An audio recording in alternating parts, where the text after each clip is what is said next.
Bonjour à toutes et à tous, bienvenue sur KTV Equazi FM, le 106.9 pour un temps de parole, évidemment en direct à la radio et à la télévision.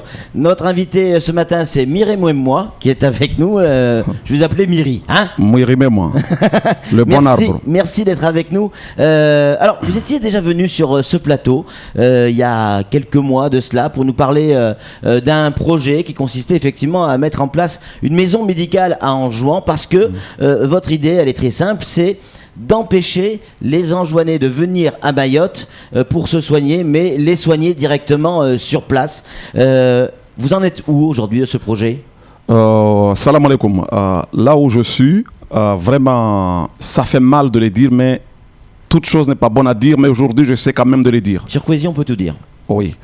Et j'étais passé ici pour uniquement mon autre objectif, parce que moi je m'appelle Bouchroua Nissouf, dit Myri Mwemwa.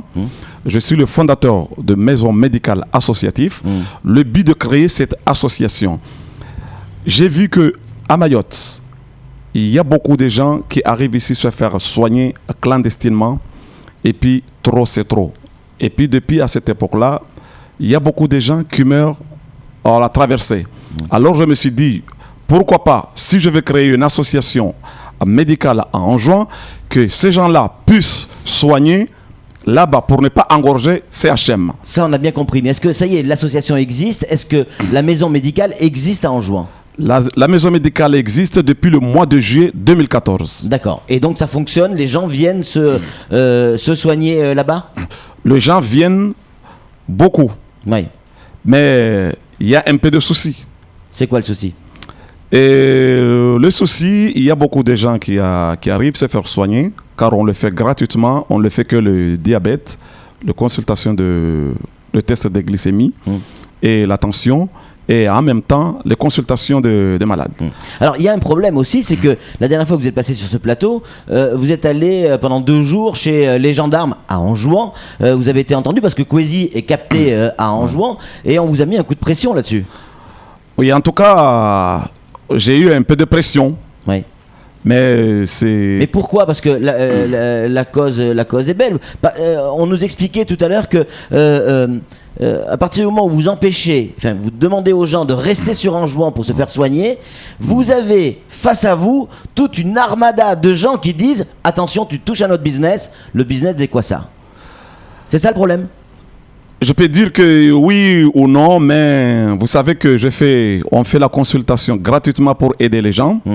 Alors que l'hôpital là-bas, tout est payant. Alors nous, notre objectif de ne pas engorger CHM, que ces gens-là fassent soigner là-bas.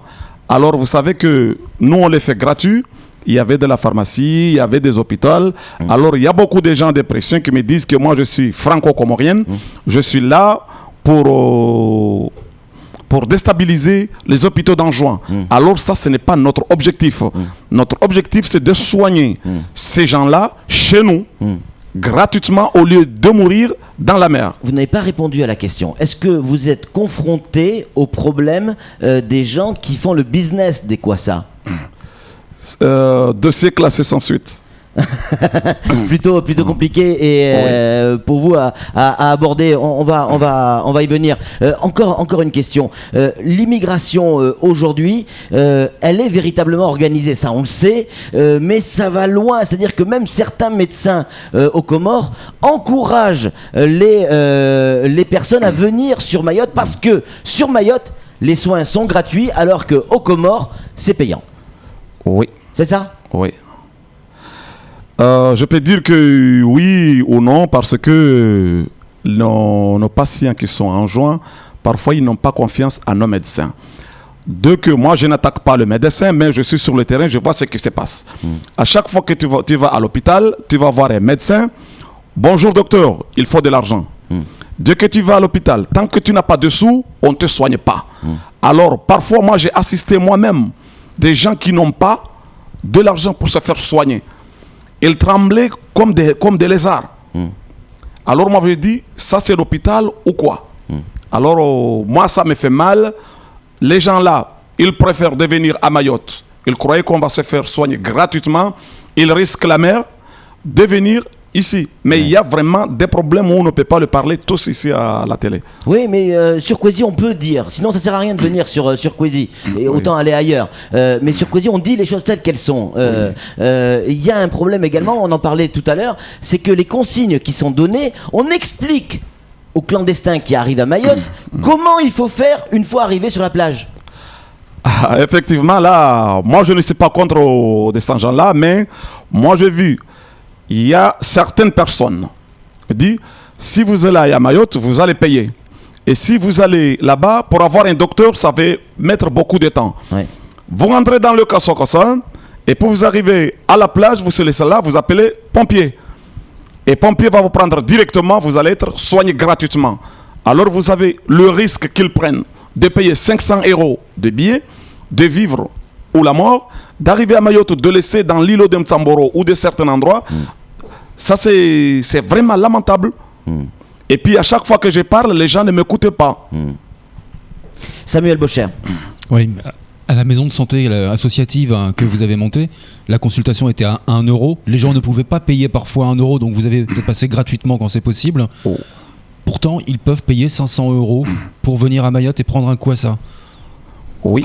Pourquoi ne trouvent-ils pas 1 € pour se soigner et ils trouvent 500 € pour venir à Mayotte? Là, l'île d'Anjouan, c'est plus grand par rapport ici à Mayotte. Et nous, comme on est installé à Wani, quelqu'un ne peut pas arriver à Nyumakele, que tu peux faire 4 heures de voyage pour arriver se soigner à 1 €. Il y a certaines personnes, dès qu'ils voient un médecin, il faut payer de l'argent. S'il n'a pas de sous, parfois ils préfèrent prendre le Kwassa de venir à Mayotte, soit leurs familles qui sont ici, ils le aident dessous, ou soit ils vendent leurs biens pour arriver à Mayotte. Sans vous dire, ceux qui meurent avant son départ, c'est beaucoup que ceux qui arrivent ici à Mayotte. C'est pourquoi nous, on a lancé cette maison médicale pour se faire soigner ces gens-là à Anjouan. Et là, j'ai vraiment des difficultés parce que cette association, on l'a ouverte, mais comme nous, on n'a pas de subvention. Là, j'ai sorti dans ma poche pour faire fonctionner cette maison médicale jusqu'à maintenant. Mais Samuel, il me semble que les soins à Mayotte ne sont pas gratuits. Quand on va aux urgences, il y a une consultation à payer. Je crois que c'est 10 € ou je ne sais plus combien, mais c'est pas gratuit. Pourquoi tout le monde pense que c'est gratuit? Parce que ici, en arrivant, dès qu'il voit un Mzungu qui le soigne, là, il est content. Vous savez, il y a cette idéologie. Mais dès qu'il y a, les médecins sont les mêmes. Mais là-bas, dès que tu vas voir un médecin, parfois il va te demander, j'ai besoin de ça, tu achètes le médicament, de leur médicament qu'ils les vendent. Parfois, le bilan s'arrive à 50 € ou 60 € d'un seul coup, le maladie ne prévient pas. Ils n'en ont pas. Il y a beaucoup de phénomènes sur ce... C'est-à-dire que vous êtes en train de nous dire qu'il manque de médicaments, manque de matériel aussi pour être correctement soigné, et quand il y en a, il faut payer très cher à Anjouan. À Anjouan, il y en a tout. Mais vous savez qu'il y a des gens qui n'ont pas le moyen. Et pour se faire soigner, tant que tu n'as pas de sous, on ne te regarde pas. Tant que tu n'as pas de sous, la plupart des gens préfèrent rester à la maison. Tu n'as pas un dafalgan quelque part, tu n'as pas... Il y a certaines qui marchent comme ça. Mais quand les gens viennent ici, ils payent aussi. Ils payent, mais c'est 10 €. Oui. Ils payent 10 €. Mais là-bas, pour consulter, ça dépasse les 10 €. Oui. Et en plus, il y a des faux médicaments qui tournent à droite, à gauche, venant de Dar es Salaam ou venant de trucs comme ça. Et médicaments qui coûtent même pas 10 centimes. Un Doliprane ou ce truc comme ça, et le Doliprane, ça ne coûte pas 10 centimes. Alors, encore des informations qui nous sont parvenues sur l'immigration. Elle est de plus en plus importante. On nous explique aussi que du côté du Nigeria, on organise une immigration jusqu'à Mayotte. Est-ce que ça, vous en avez entendu parler? Ça, j'ai entendu. Et comment ça s'organise? Ça s'organise, il y a des réseaux. Mais moi, je ne connais pas ces réseaux-là, mais on les connaît. Oui. Il y a ces gens-là, ils passent à Nairobi via Dar es Salaam, et puis Dar es Salaam via aux Comores. Et dès qu'ils arrivent aux Comores, leur point, c'est à Anjouan. Parce qu'à Anjouan, pour venir à Mayotte, c'est très facile. Pour payer le 500 €, le 600 €, eux, c'est facile pour eux, pour venir ici. Mais ce que je sais, je lance appel aux Maoris. Dans 2 ans ou 3 ans, ça sera catastrophe à Mayotte. Maintenant, on le voit. Tant qu'aujourd'hui, on n'arrivait pas à se réveiller, ça se sera dû. Si on dit la vérité, ça fait mal. Pourquoi ça serait une catastrophe selon vous? Parce que vous regardez, aujourd'hui, on parle de la délinquance, on parle de vol, on parle. Et il y a beaucoup de choses. Et les vagues de migration qui vont arriver encore, venant des autres continents. Car vous arrivez à Mayotte, c'est facile de partir à métropole que de passer à Lampedusa ou en Libye. Et tous ces gens-là vont passer ici. Et puis Mayotte sera en plus saturé. Alors, on va rappeler pour nos téléspectateurs et auditeurs que vous êtes franco-comorien, vous êtes enjoanais, vous avez de la double nationalité, vous êtes également français, donc vous savez de quoi vous parlez, parce que vous faites souvent des allers-retours entre Mayotte et Anjouan, et donc vous avez aussi des informations sur cette immigration. Flo, une réaction? C'était par rapport à la réflexion précédente. C'est juste que moi je voudrais savoir si le plus de pression que vous avez, c'est parce que vous faites du tort au business des Kwassa ou du tort au business de la médecine. Le taux de la pression, ce n'est pas dans le Kwassa. Notre objectif, c'est la maison médicale, de soigner les gens en juin. Vous savez que nous, on le fait gratuit. Il y a certaines personnes que ça ne leur plaisait pas. Nous, on le fait gratuit, eux, et ils font payer. Alors c'est là où il y a la pression. Donc vous faites du tort au business de la médecine. C'est pas exactement, car moi je suis pas médecin ou infirmier.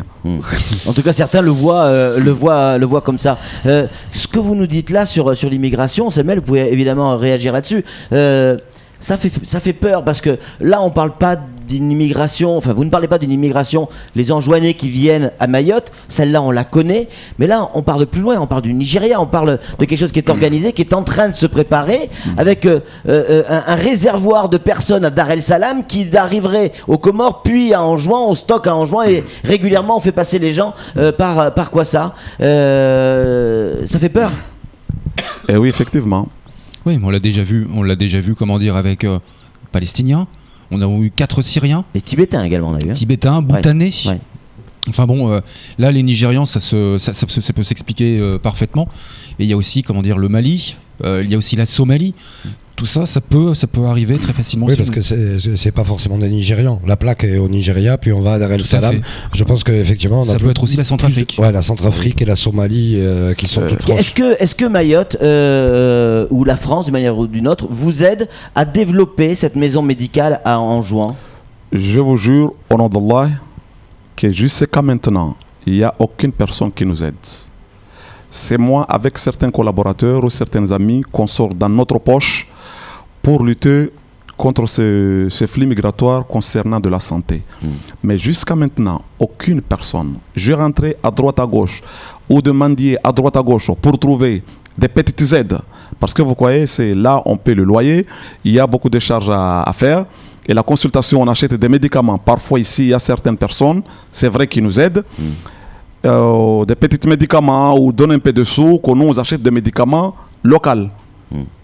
Ou on achète ici pour amener là-bas. Mais pour l'instant, depuis le mois de janvier jusqu'à maintenant, on a ouvert au mois de juillet, depuis de janvier jusqu'à maintenant, on n'a pas reçu aucune aide.